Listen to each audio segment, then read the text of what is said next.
তাহলে আপনার কথায় যে ইন্ডিয়ায় থাকে সেই হিন্দু? হ্যাঁ, আপনি তাই বললেন? আমরা ভৌগোলিকভাবে হিন্দু।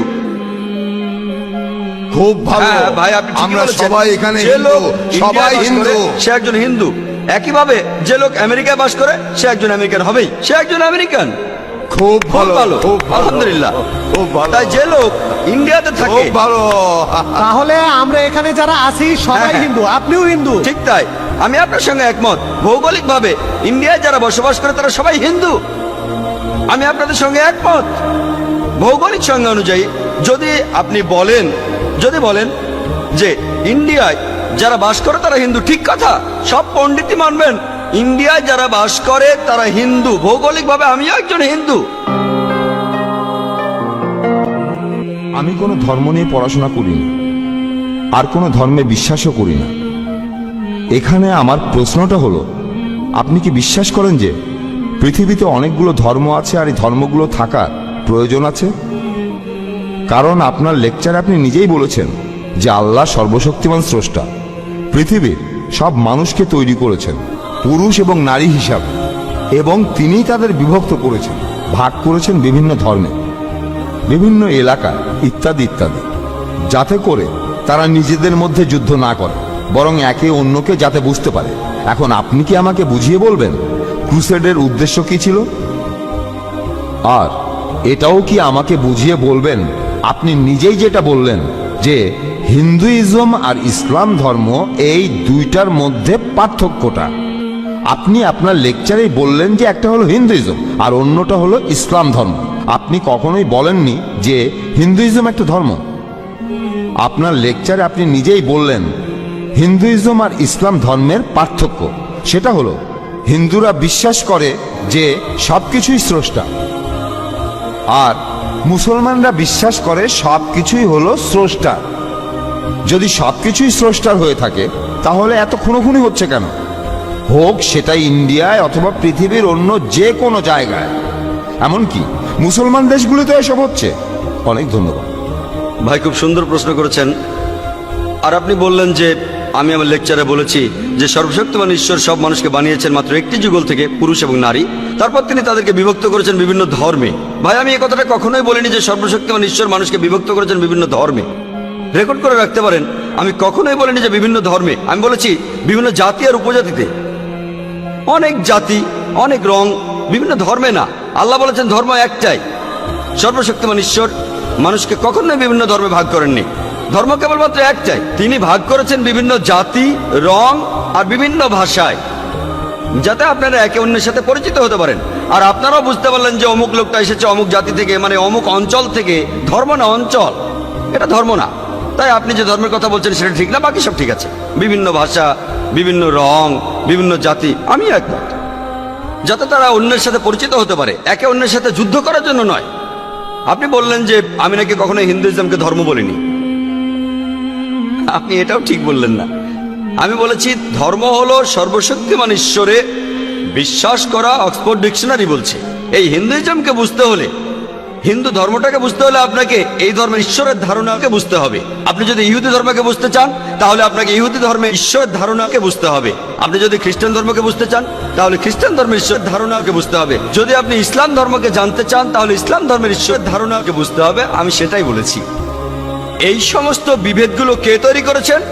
ঈশ্বর করেননি। আল্লাহ পরিষ্কারভাবে সূরা আনামের 159 নম্বর আয়াতে উল্লেখ করেছেন যে যারা দিন সম্পর্কে নানা মতের সৃষ্টি করিয়াছে তাহাদের কোনো দায়িত্ব তোমার নয়। ধর্মকে আপনি ভাগ করতে পারেন না। যারা ধর্মকে ভাগ করে তারা ভুল করছে। আপনি বললেন যে কেন মানুষ একে অন্যকে হত্যা করে, এটা আপনি তাদের জিজ্ঞেস করুন। যেমন ধরুন একজন শিক্ষক ছাত্রদের বলল নকল করো না, ছাত্ররা নকল করে। এখানে কে দোষী, শিক্ষক না ছাত্র? ছাত্র দোষী। এখানে আল্লাহ মানুষ জাতির প্রত্যেককে একটা স্বাধীন ইচ্ছা শক্তি দিয়েছেন যে তোমরা যা খুশি করতে পারো, আমি শুধু গাইডেন্সটা দেব।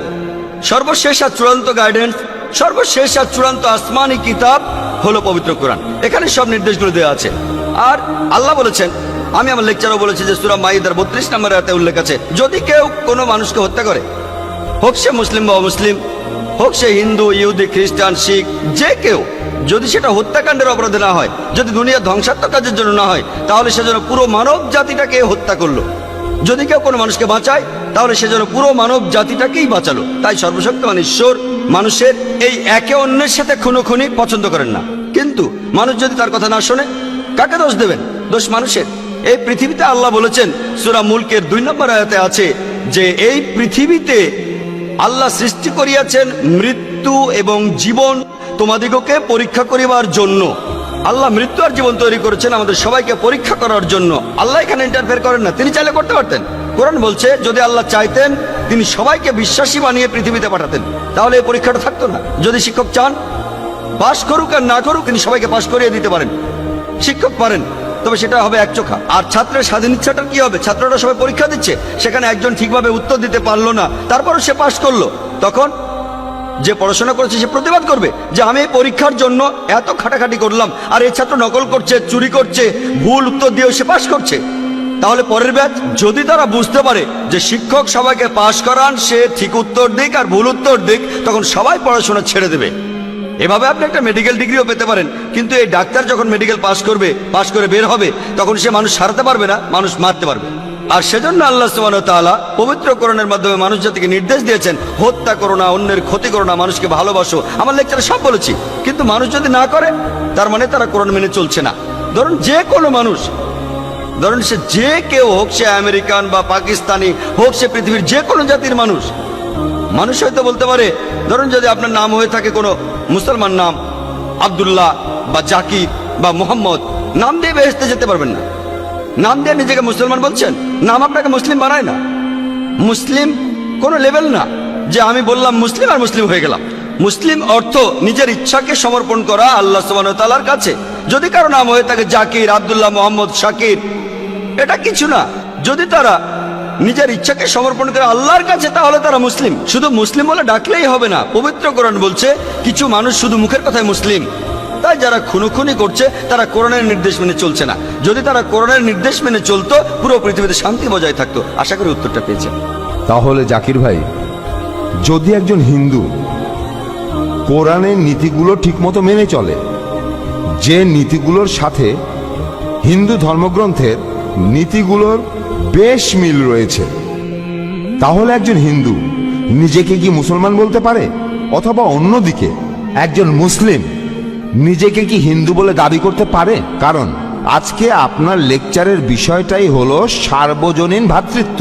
ডক্টর বিয়াস যখন আপনাকে প্রশ্ন করেছিলেন, আমি কিন্তু সেটা ঠিকই বুঝেছিলাম। খুবই সুন্দর প্রশ্ন। আপনারা যদি পরিষ্কারভাবে প্রশ্ন করেন, আমি উত্তর দিতে পারি আলহামদুলিল্লাহ। ভাই খুব সুন্দর প্রশ্ন করেছেন। যদি কোনো হিন্দু ইসলাম, কোরআন, হিন্দু ধর্মের মূলনীতি মেনে চলে, তাকে মুসলিম বলা যাবে কিনা, আর একজন মুসলিমকে হিন্দু বলা যাবে কিনা, খুবই সুন্দর প্রশ্ন। আসুন আমরা দেখি মুসলিম আর হিন্দু বলতে কি বোঝায়। আমি আগেও বলেছি যে মুসলিম হলো সেই লোক যে নিজের ইচ্ছাকে সমর্পণ করে আল্লাহ সুবহানাহু ওয়া তাআলার কাছে, ঈশ্বরের কাছে। হিন্দু শব্দটার সংজ্ঞা কি আপনারা কেউ জানেন? হিন্দু শব্দটার ভৌগোলিক বিশেষত্ব আছে। যে লোক ইন্ডিয়ায় বাস করে, যে লোক সিন্ধু নদীর অববাহিকায় এই সভ্যতায় বাস করে, সে একজন হিন্দু। আর এভাবে আমিও একজন হিন্দু। আপনারা কি জানেন? হিন্দু শব্দটার একটা ভৌগোলিক বিশেষত্ব আছে। যে কাউকে জিজ্ঞেস করতে পারেন। স্বামী বিবেকানন্দের মতে হিন্দু শব্দটা সঠিক নয়। ভৌগোলিকভাবে আমি একজন ইন্ডিয়ান, ভৌগোলিকভাবে আমি একজন হিন্দু। কিন্তু স্বামী বিবেকানন্দ বলেছেন যে হিন্দুদের আসলে বলা উচিত বেদান্তবাদী, তাদেরকে হিন্দু বলা উচিত না, বেদান্তবাদী। তাই যদি জিজ্ঞেস করেন ভৌগোলিকভাবে আমি হিন্দু কিনা, হ্যাঁ ভৌগোলিকভাবে আমি হিন্দু, আমি একজন হিন্দু। তবে যদি জিজ্ঞেস করেন আমি বেদান্তবাদী কিনা, বেদ মানি কিনা, আমি বলবো বেদের যে কথাগুলো পবিত্র কোরআনের কথার সাথে মিলে যায়, সেগুলো কথা মেনে চলার প্রতি আমার কোনো আপত্তি নেই। যেমন ধরুন সৃষ্টিকর্তা মাত্র একজন। কিন্তু যদি বলেন আমি বিশ্বাস করি কিনা সৃষ্টিকর্তা ব্রাহ্মণদের মাথা থেকে সৃষ্টি করিয়েছেন, আর এমন গোত্র যেটা সবচেয়ে উপরের গোত্র, আর ক্ষত্রিয়দের তার বুক থেকে। আমি বেদ থেকে উদ্ধৃতি দিচ্ছি, যদি আপনি বেদ বিশ্বাস না করেন সেটা আপনার সমস্যা ভাই, তবে আমি বেদ থেকে উদ্ধৃতি দিচ্ছি। এখানে বেদের অনেক পণ্ডিত বসে আছেন, তাদের জিজ্ঞেস করে দেখতে পারেন। বেদ বলছে আমি না, বৈশ্যরা উরু থেকে এসেছে, আর আর শূদ্ররা এসেছে ঈশ্বরের পা থেকে। তো এই ধারণার সাথে আমি একেবারে একমত না। ঠিক তাই। তবে যদি জিজ্ঞেস করেন আমি বেদের দর্শনে বিশ্বাস করি কিনা, আমি বলবো না, হিন্দু ধর্মের এই দর্শনে আমি বিশ্বাস করি না। তাহলে আপনার কথায় যে ইন্ডিয়ায় থাকে সেই হিন্দু? হ্যাঁ, আপনি তাই বললেন? আমরা ভৌগোলিকভাবে হিন্দু। খুব ভালো ভাই, আপনি ঠিকই আমরা বলেছেন। সবাই এখানে যে হিন্দু, লোক সবাই ইন্ডিয়ায় বাস হিন্দু। করে, সে একজন হিন্দু। একইভাবে যে লোক আমেরিকায় বাস করে সে একজন আমেরিকান হবেই, সে একজন আমেরিকান। খুব ভালো, ভালো, খুব ভালো, আলহামদুলিল্লাহ। খুব ভালো, তাই যে লোক ইন্ডিয়াতে থাকে, খুব ভালো। তাহলে আমরা এখানে যারা আছি সবাই হ্যাঁ। হিন্দু, আপনিও হিন্দু। ঠিক তাই, আমি আপনার সঙ্গে একমত। ভৌগোলিকভাবে ইন্ডিয়ায় যারা বসবাস করে তারা সবাই হিন্দু, আমি আপনাদের সঙ্গে একমত। ভৌগোলিক সংজ্ঞা অনুযায়ী যদি আপনি বলেন, যে ইন্ডিয়ায় যারা বাস করে তারা হিন্দু, ঠিক কথা, সব পণ্ডিতই মানবেন ইন্ডিয়ায় যারা বাস করে তারা হিন্দু। ভৌগোলিকভাবে আমিও একজন হিন্দু, কিন্তু ইন্ডিয়ায় বসবাস করে আমি মুসলিম হতে পারি? হ্যাঁ, অবশ্যই। তাই একজন লোক মুসলিম হিন্দু দুটোই হতে পারে। হ্যাঁ, সেই মুসলিম যদি ইন্ডিয়ায় বসবাস করে সে একজন হিন্দু হতে পারে। তবে যদি একজন হিন্দু আমেরিকায় বসবাস করে সে আসলে হিন্দু নয়, আপনারা জানেন সে একজন আমেরিকান। তাই হিন্দুইজমকে আপনি একটা সর্বজনীন ধর্ম বলতে পারেন না। পণ্ডিতরা তাই বলেন হিন্দু ধর্মটা শুধুমাত্র ইন্ডিয়াতে সীমাবদ্ধ। এটা কোনো ধর্ম না, এটা একটা ভৌগোলিক বিশেষত্ব। স্বামী বিবেকানন্দের মতে, তিনি একজন বিখ্যাত পণ্ডিত, হিন্দুইজম শব্দটা হলো একটা মিসনোমার। মিসনোমার মানে জানেন? মিসনোমার মানে ভুল অর্থে শব্দ প্রয়োগ করা। এই শব্দটা আসলে হওয়া উচিত বেদান্তবাদী। তাই যদি আমাকে বলেন আমি একজন হিন্দু কিনা, আমি বলবো যদি হিন্দু বলতে ইন্ডিয়ায় বসবাসকারীকে বোঝান তাহলে অবশ্যই আমি একজন হিন্দু। কিন্তু যদি বলেন হিন্দু হলো সেই লোক যে পুজো করে, একটু আগে ভাই আপনি যেটা বললেন যে সে বিশ্বাস করে অনেক অনেক দেবতা যাদের আকার আছে আর দেবতার হাত আছে, মাথা আছে, সেক্ষেত্রে আমি হিন্দু না। কিন্তু যদি ভৌগোলিক বিশেষত্বের কথা বলেন, হ্যাঁ আমি একজন হিন্দু।